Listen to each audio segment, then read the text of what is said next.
Hey everyone, it's Daniel Collins here from the West Coast Pokemon League. This is the final from Week 8 between Joel Walraven on the left with the card player playmat, and actually myself on the right with the Pokeball playmat.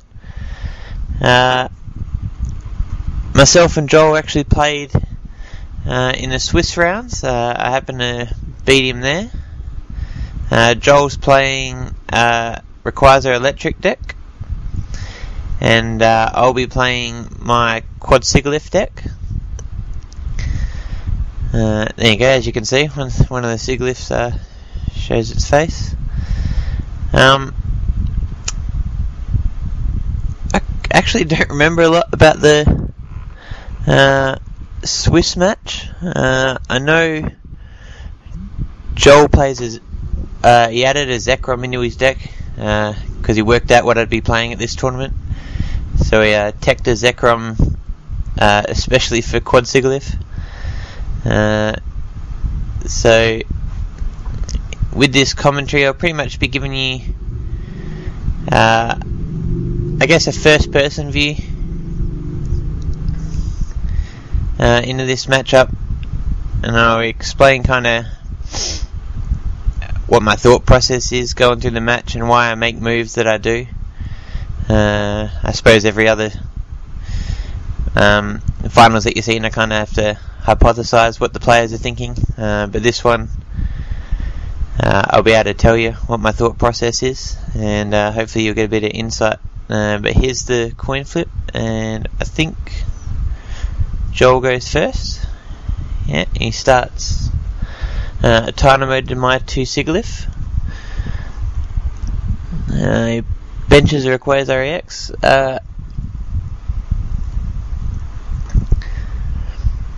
Here with Sigilyph, there's not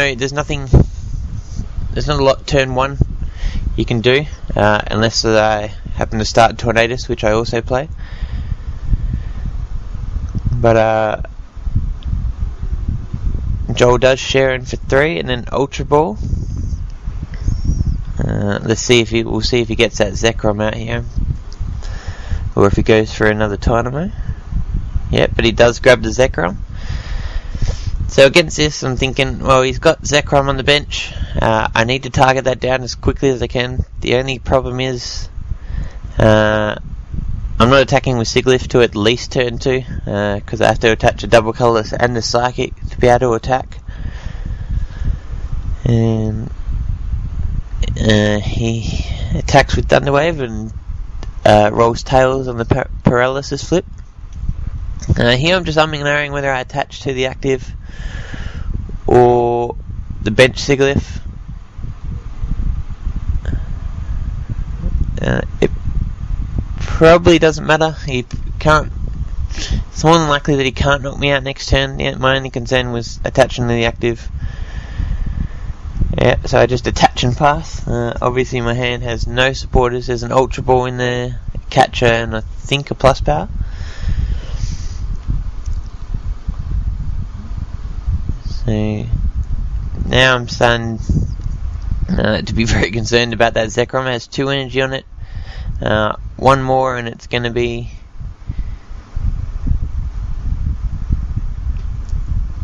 a problem, but he does capture out the other Sigilyph and then ends. That end helps me a whole lot because my hand had nothing in it. I wasn't going to be doing anything next turn unless I happened to top deck a supporter or a double colourless.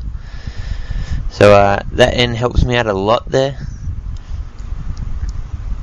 So my only concern is, can I attack this turn? Can I get the first hit on that Zekrom?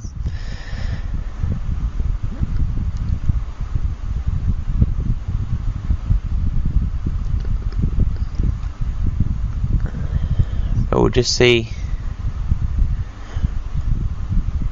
what Joel does. The other thing too, once I knock out that Zekrom in Joel's deck, all he can attack with is electrics, and they don't do a whole lot against Sigilyph. They attack for 50, but they need 3 energy to do that.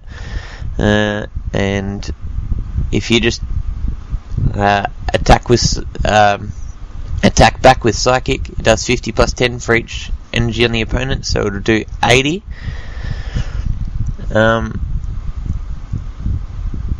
And then all I need is 1 plus power just to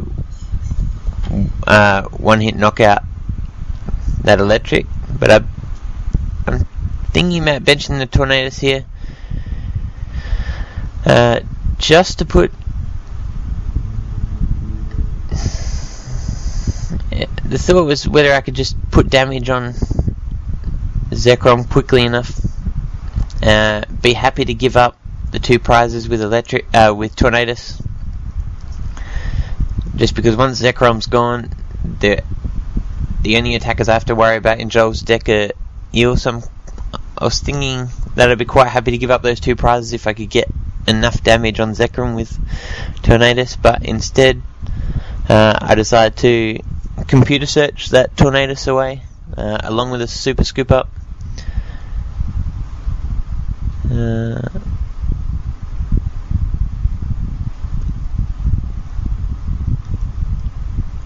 I should probably be chasing a double colorless with this with this computer search, but we'll just see. Just having a look through my deck, seeing what's there, what's not. If I have all my catches, all my plus powers. Alright, but I get a tool scrapper. This is just to make sure that to knock out my Sigilyph, he has to use Bolt Strike, which does 40 damage to a Zekrom, which does 40 damage to itself.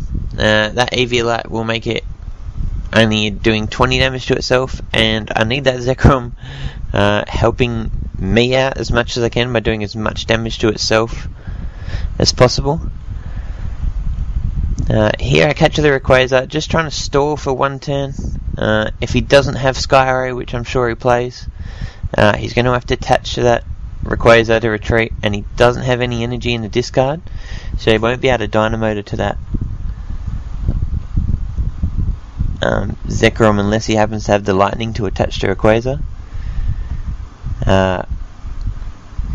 which he does have. So that plan kind of falls short. Oh, but he did have Electric in the discard, so I missed that anyway. But that was the theory in catching Rayquaza. Be Junipers.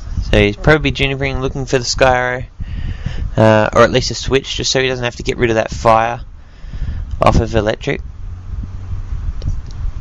But it doesn't look like he draws it. 2 Skylers, 2 Lightning, and N. Another Rayquaza. So he should retreat here, yep, and discards the fire and promotes Zekrom and does Bolt Strike for the knockout.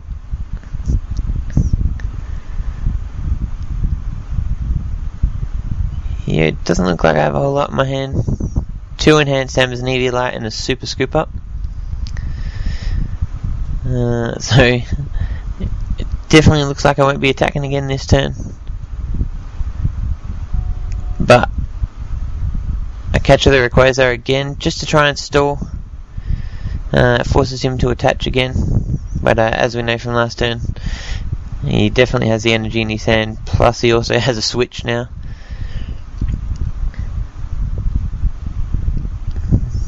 But he Dynamotors to his Electric, which is very smart. In case I capture that, he can retreat now.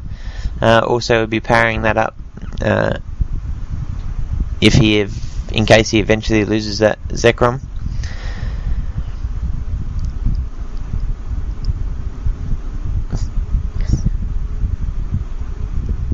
Yeah, so the Electric's fully powered up now. So Joel will play his switch here. Here I'm hoping he does use Bolt Strike again, because that'll put another 40 on Zekrom, which if I get a double colourless next turn. Here he plays N. The thing with this is I think Joel's set up, and if he was aware that I didn't play a supporter last turn, then he probably shouldn't have played N there. It does help me out. I had an absolutely completely dead hand I wasn't doing anything next turn, and as you can see, he ends me into 3 double colourless, so even if he knocks out my active Siglift, I'll be able to reply. And he does, he uses Bolt Strike. I probably would have used Outrage there, even though you're only doing 60 damage, and it'll take 2 turns to knock out my Siglift. You're not putting any more damage on that Zekrom, and therefore it's not going to get one hit KO'd when I bring out my Siglift. But I do attach the double colours to the Siglift, and I super rod the 2 Siglifts back in, along with a Psychic Energy. Nope, the Tornadus. I figure now, once the Zekrom's out of the way, I'll be able to use Tornadus. I'll be able to just put Tornadus on the bench, power him up, and then just start power blasting electrics.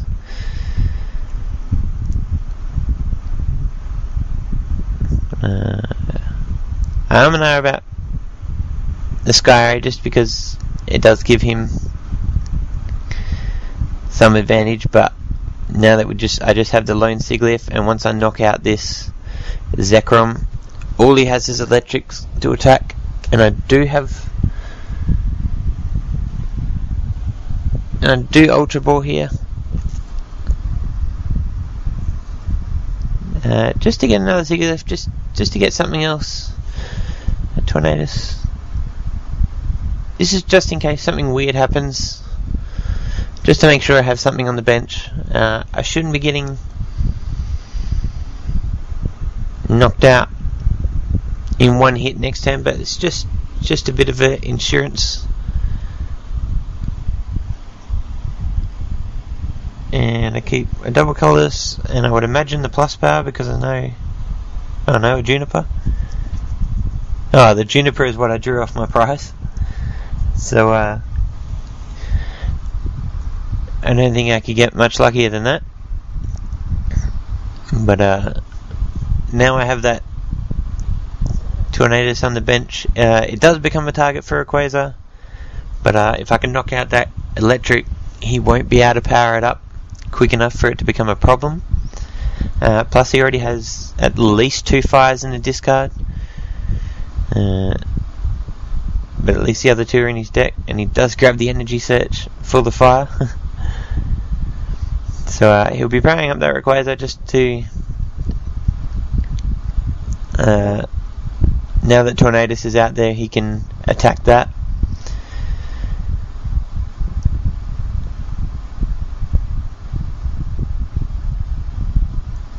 So I have that Tornadus there, but I've run Super Scoop Ups just for this.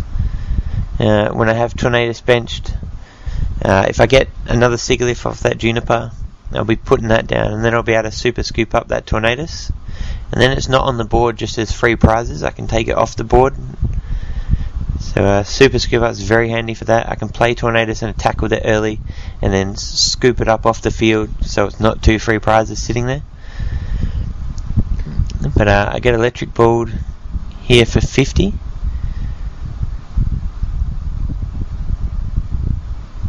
Here I figure I might as well drop the double colours on Tornadus. And then Juniper.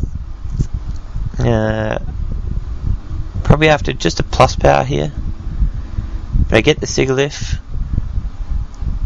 There is a level ball for another Siglift. Yep. So I'll just be using Psychic for 80 this turn. I won't be able to get the plus power for the knockout.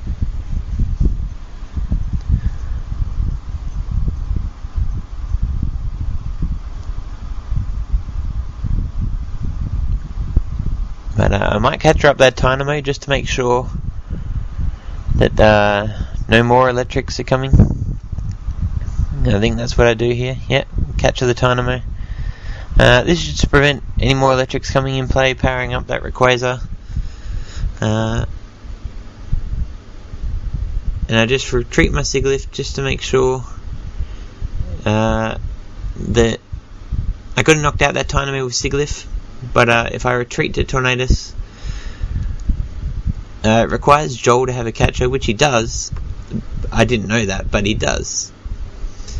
But if he doesn't have that catcher, that Siglif on the bench is safe. And it does kind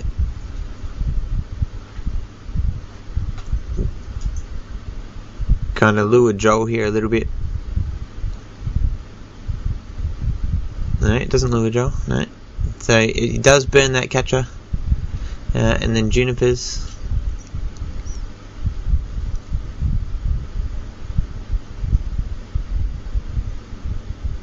So at least Joel made the right decision here to take out this Siglif. If he had a Dragon Burst that Tornadus, I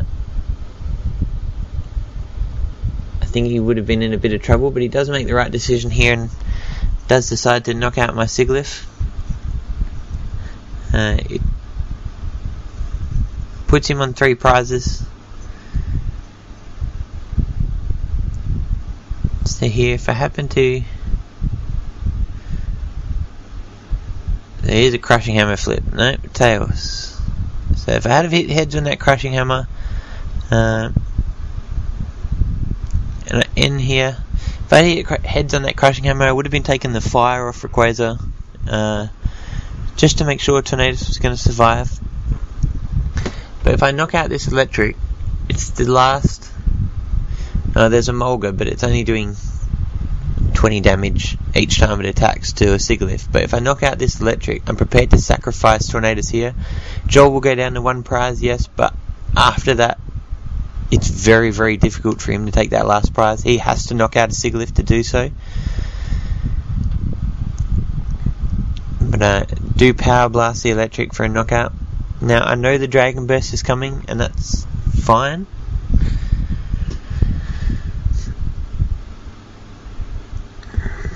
Because the importance of this is removing the non-EX attackers off Joel's field, and then just having Siglif there where Rayquaza becomes pointless, and he has to attack with things like the Dynamo and the Emolga.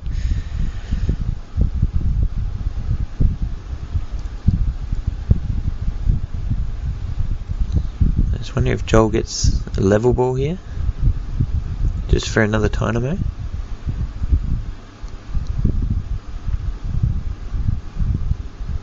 Yeah, and that's exactly what he does. So he understands that once he knocks out this Tornadus, he's going to need electrics or Dynamos to attack my Siglifs. And he does take the knockout on the Tornadus. He goes down to 1 prize, but I'm still not too worried here. I figure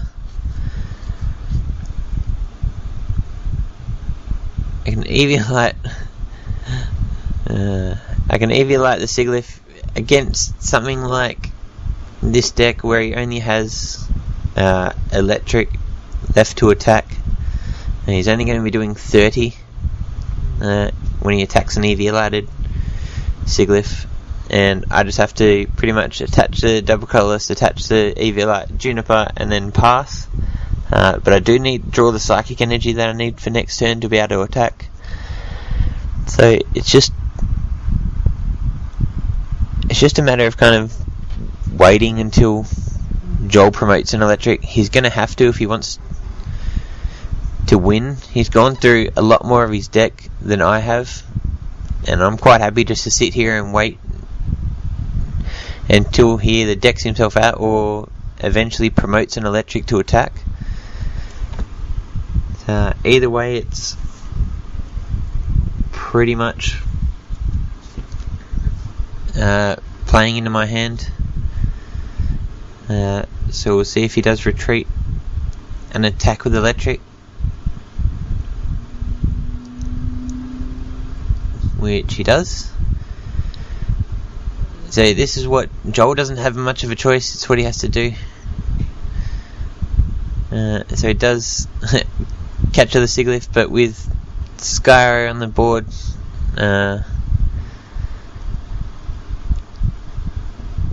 it's kind of pointless.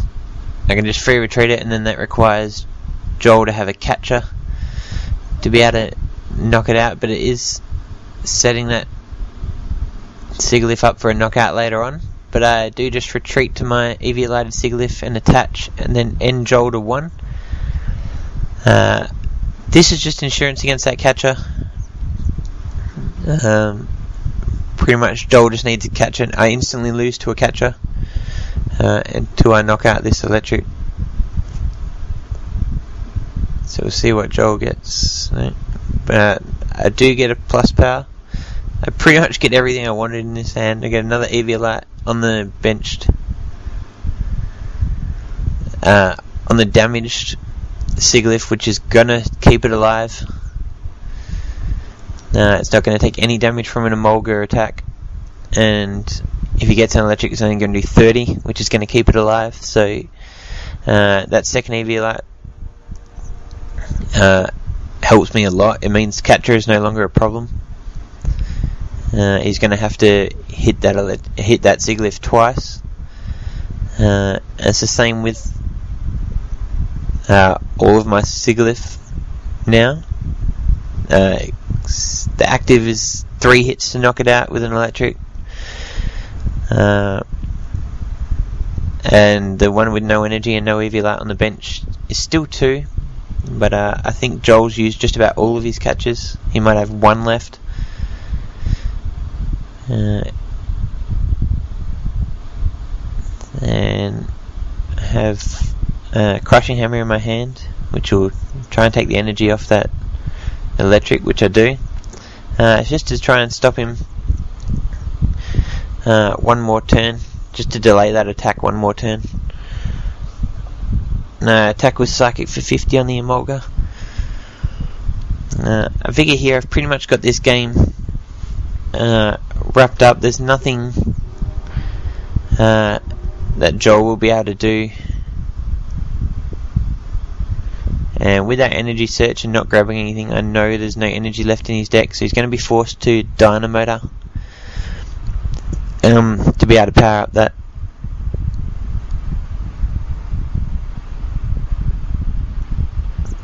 That electric. So I figure here I just end him again to 1.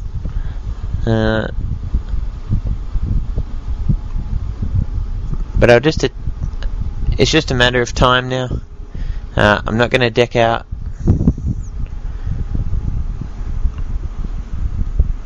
So I can just start hitting his Pokemon with Psychic.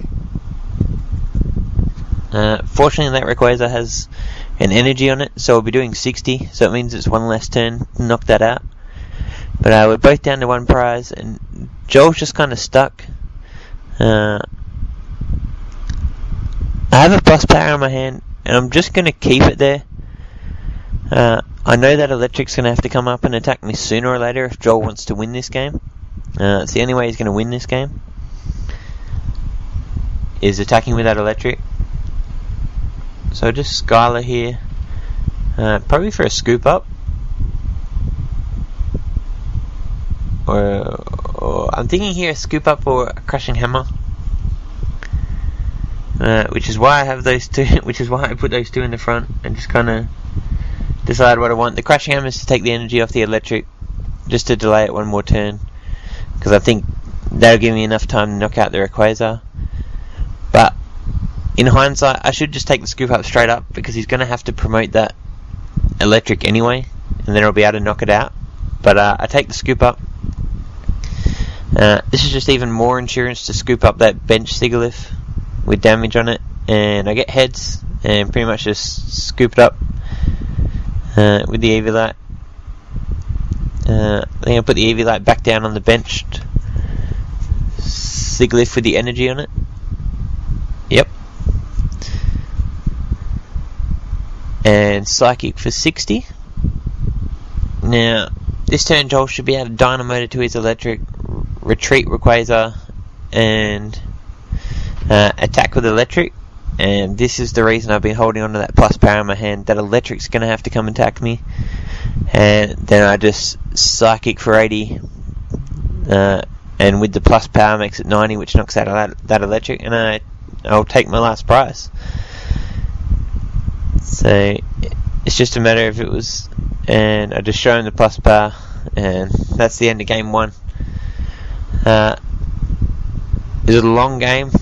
With Quad Sigilyph, you tend to take a while to win games. The first part of it's making sure you make the right plays to get rid of their non-EX attackers, and then you just kind of have to be patient and just hit away with Psychic until you start knocking out their Pokemon. The things that really tend to bother my deck and Sigilyph, that I think are in the metagame at the moment, if the Keldeo X Blastoise deck plays the Hydro Pump Keldeo, that can become a problem because it one hit knockouts a Sigilyph and can easily be charged up really quickly. Terrakion does, but I find with the hammers in Quad Sigilyph, Terrakion doesn't really become too much of a problem. You can just hammer away the energy and it's not a big deal. And you can kind of keep Terrakion at bay.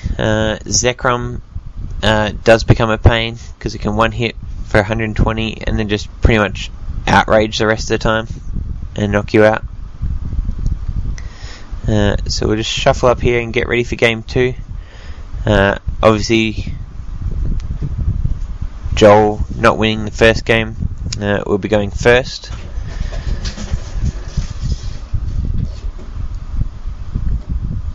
And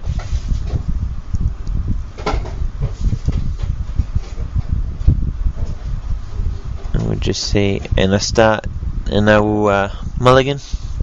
It does tend to happen a lot when you only play 6 Pokemon in a deck. It used to happen a lot when I used to play Hammer Time. I used to only play 7 Pokemon in that deck, so I used to mulligan a fair bit with that.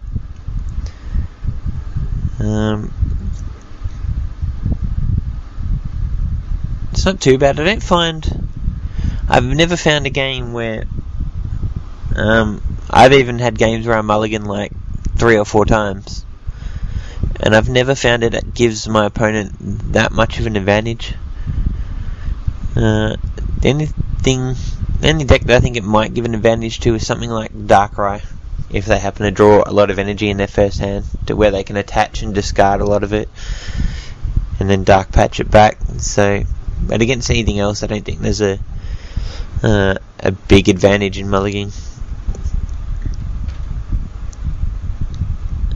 But we do see Emolga versus my lone Sigilyph, and Joel level balls for a Tynamo. He's just looking through the rest of his deck to see what's there, what's not there, see if his electrics are there, how many Tynamos he's got, if his Zekrom's prized or not.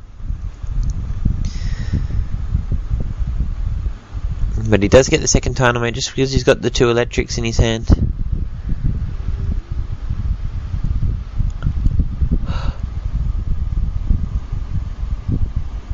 And he's just going back through to see if he wants to. And he calls for. Here he's using Call for Family. Grabs a Zekrom and another Tynamo. So this is a very good setup for Joel. 3 Tynamos is Zekrom. In my hand, I'll level ball for another Sigilyph. My concern here is, again, how do I get that? How do I attack that Zekrom quick enough? I need to try and...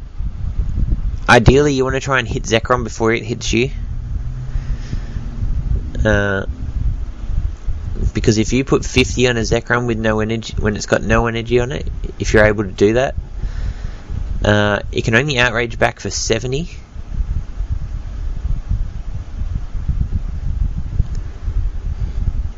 And you need to be prepared to sacrifice one Sigilyph and hit it with a follow-up one.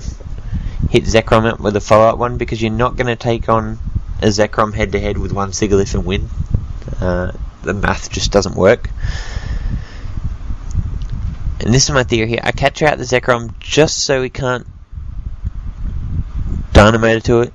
That's the theory here. If I catch out the Zekrom, You can't. It's not on the bench to dynamo to 2, and with a 2 retreat cost, it's going to take a bit to get it back there. But Joel does run switch, so it's possible. He also does run Sky Arrow, the same as I do.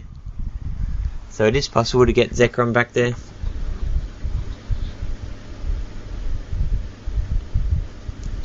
But he only draws 1 energy off the end, which is very good for me. Now we'll just see what I draw. The double colourless is important. Another Sigilyph. Double colourless is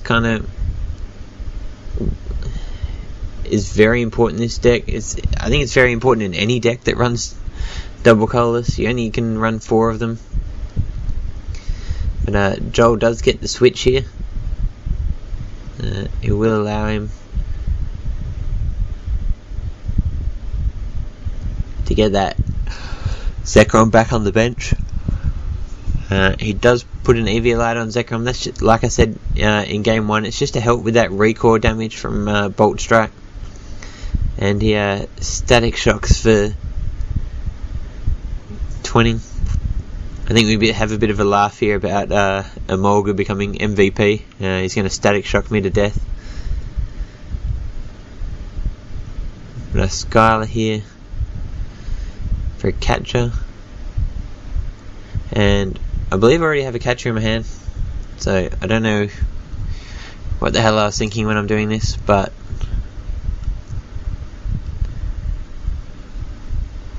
and I realised I already have a catcher in my hand. So I don't know what the hell I was doing. I probably should have been, in hindsight, Skylaring for Tool Scrapper. Catcher out the Zekrom, Tool Scrapper the Eviolite, and then Psychic it for 60.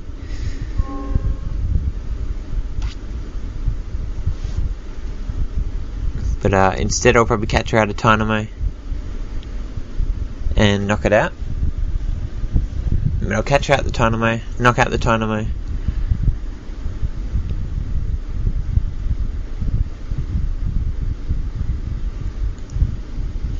It's just to try and stop that Zekrom from powering up real quick. Joel doesn't have any energy in his hand. I don't even think he has any in the discard pile. He has an Emolga and 2 Rayquazars, a catcher and an Ultra Ball. But he will Ultra Ball, I'd imagine, for an electric here. And that's, I just check if he does have any energy in his discard. He gets the electric.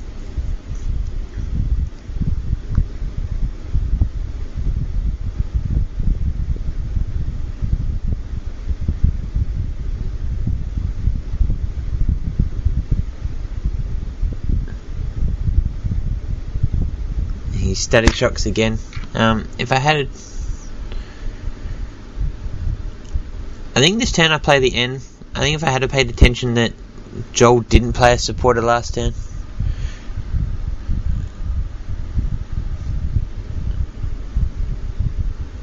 But I do catch her out another Tynamo. I think I play N here.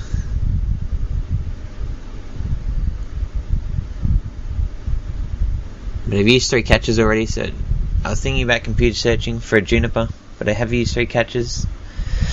So in hindsight, I probably shouldn't have end. I'm set up and Joel doesn't have a lot going for him. He's going to have to top deck stuff. So in hindsight, I probably shouldn't have played this end and just kept knocking out his Pokemon. But yeah, when you look back at videos, hindsight's a wonderful thing. But do end 2 Crushing Hammers in Enhanced Hammer, a Skylar and an N.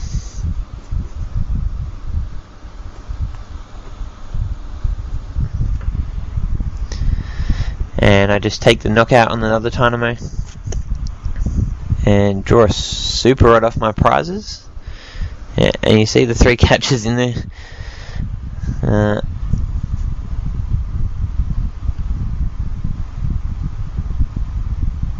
and we should see a bolt strike from Joel this turn. He attaches to the that fire to the Zekrom and Ultra Balls away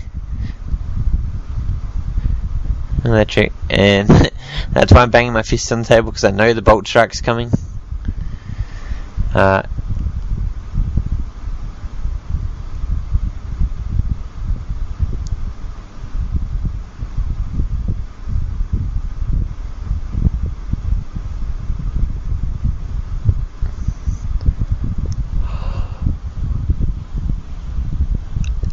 So Joel Ultra Balls for another Dynamo.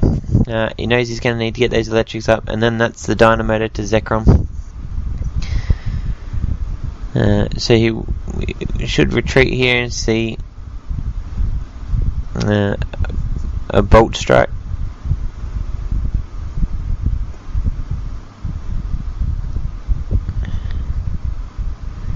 With the catcher, yeah, catches the one with the energy, which is smart.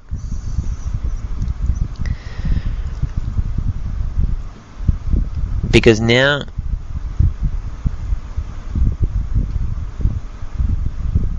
and our top deck of computer search. I had the Skylar anyway, but and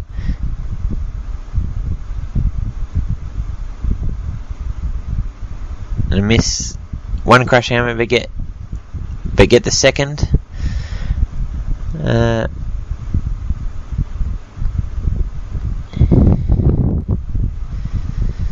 So here I'm just working out what my best option is. I know I'm probably going to lose that active Siglif.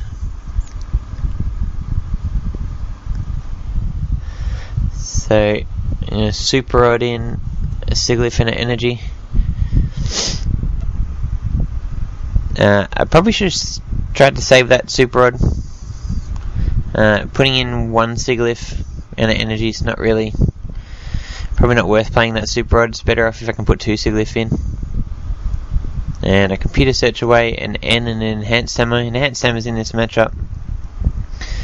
Very pointless. Some electric Rayquaza decks now have been running Prisms because they run one Keldare just to deal with Landorus, because Landorus is such a strong card against Rayquaza or electric. So they just drop the Prisms on the Keldare to deal with Landorus. But I grabbed the Tool Scrapper here into computer search just to make sure if he is going to Bolt Strike, because he will need to Bolt Strike to knock out that active Siglif, because it's got 40 on it, I think. And then I Juniper for 7. But yeah, he's going to have to Bolt Strike to knock out that Siglif, or because if he doesn't and decides I need to Outrage, I'll be able to knock him out before he knocks. I'll be able to knock him out before he knocks me out with 2 Outrages, because he'll only be doing 40 with Outrage.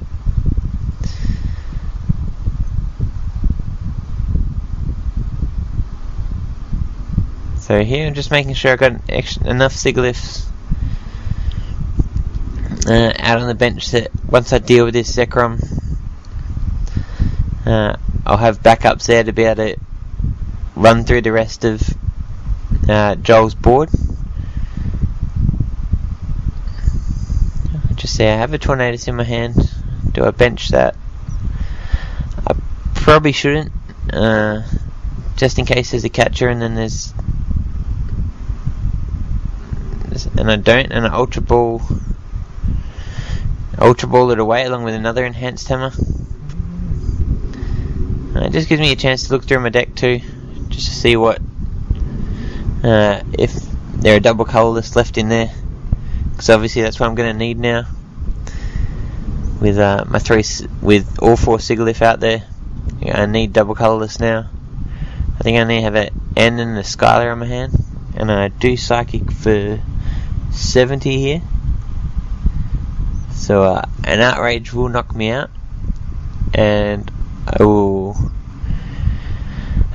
desperately need a double colourless next turn to probably be able to continue on and have a fighting chance in this match. If I don't knock out this Zekrom, it will just... Now it's got 90 damage. It will just outrage through all of my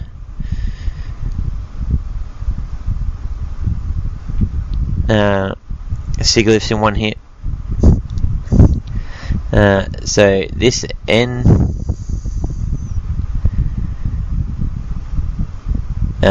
is a big N. I need a double colourless to be able to knock out this Zekrom. If I don't knock out this Zekrom, I'm going to be in a lot of trouble, because I'm not going to be able to power up.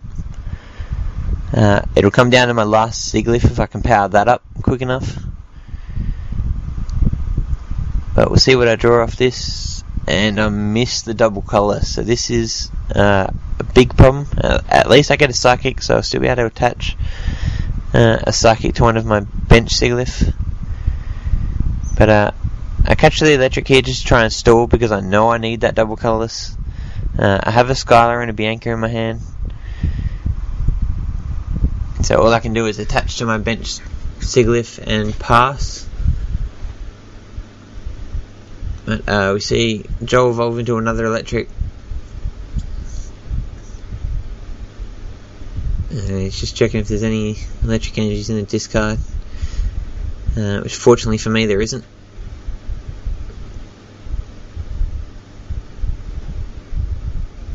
So he should probably just attach to the active Electric, and probably N. Yep.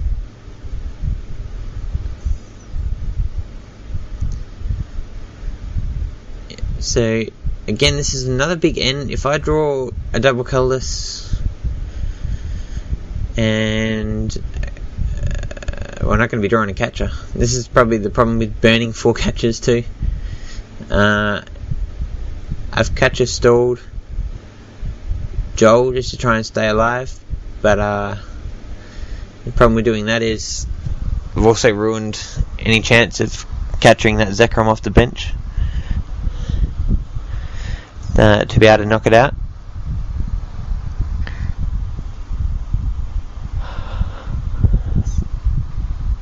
And again, I missed the double colourless. I do play a Sky Arrow down and just switch to the Sigilyph with no energy. Just if I lose that Sigilyph, it's not a big deal. I figure he's probably going to attach to that active Electric and retreat to the Zekrom. So I just retreat and pass. We'll see if that's what Joel does, if he attaches to the electric and retreats. And yes, that's what he does, so he retreats and promotes Zekrom.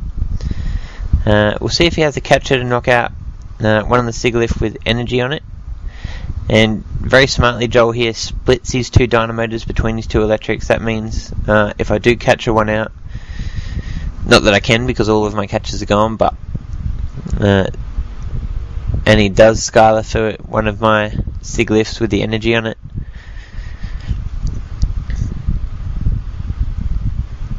But yeah, the thing with the energy on the electrics, it just lets him attach and retreat.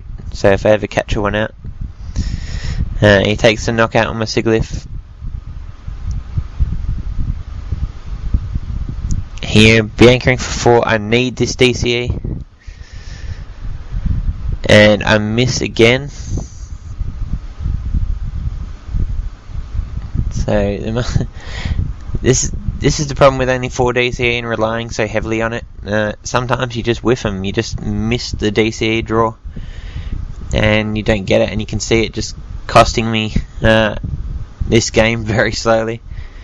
If I had have drawn a double colourless on any of these turns, I think this game would have been over. I just drop a DC on one of those Sigilyphs anytime, knock out the Zekrom, and then there's just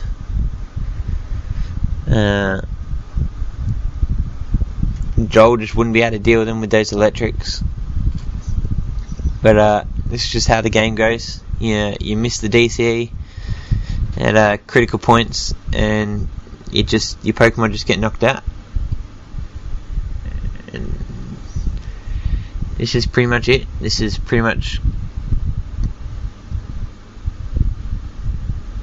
going to be it. A play plus power and Juniper. It's pretty much hoping I draw Tornadus and a DCE, which I do. That was a very big gamble, but that's pretty much the play. That's the only play I had left. And I take the knockout on Zekrom, and Joel was just like, what the hell? The Tornadus play just kind of came out of nowhere. But the only problem is, with 2 electrics, that Tornadus now becomes a huge target for Rayquaza, and I'm all out of catches, so I just have to attack through whatever Joel's active Pokemon is. He'll just Dynamite it to that Rayquaza, and he'll either N or Juniper, and it'll pretty much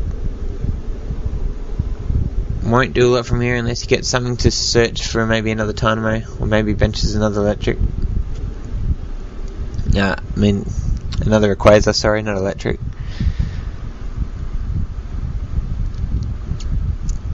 But it should pretty much just be a Static Shock for 40, I suppose.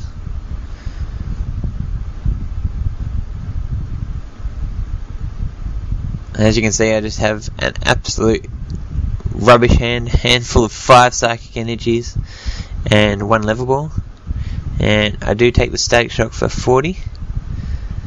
And I draw, attach Skylar for a Scoop Up. If I roll heads on this Scoop Up, it's a huge deal. And I get tails. If I scoop up that Tornadus off that field, that is huge. I just have the Sigilyph, and that powering up that Rayquaza was just kind of pointless. But I just blow through for 60 on the Emolga, and he attaches, and that's pretty much game 2 all over. So yeah, as you can see, that match pretty much came down to double colourless. If I draw double colourless at any of those points during that game to knock out that Zekrom, I think I'm able to go on and win that, but you missed the DCE, and Joel's just able to plough through my Sigilyphs with that Zekrom.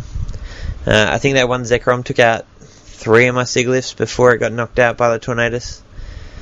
So you can just see those Pokemon with Outrage, so Reshiram, Kyurem, and Zekrom, very strong against Sigilyph. I can't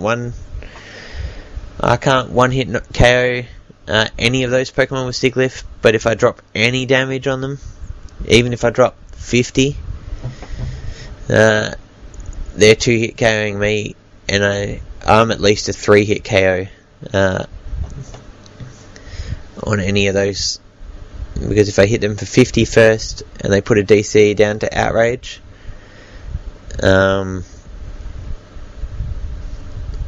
it's still another shot after that because they have 130 HP. So they're probably the most annoying card to face with Quad Sigilyph. The other one would probably be normal Rayquaza, the shiny one, or the one from Dragon Vault, same. But they're probably the 2 cards that worry Sigilyph the most. But we'll set up for game 3 here. I'll go first, since I lost game 2.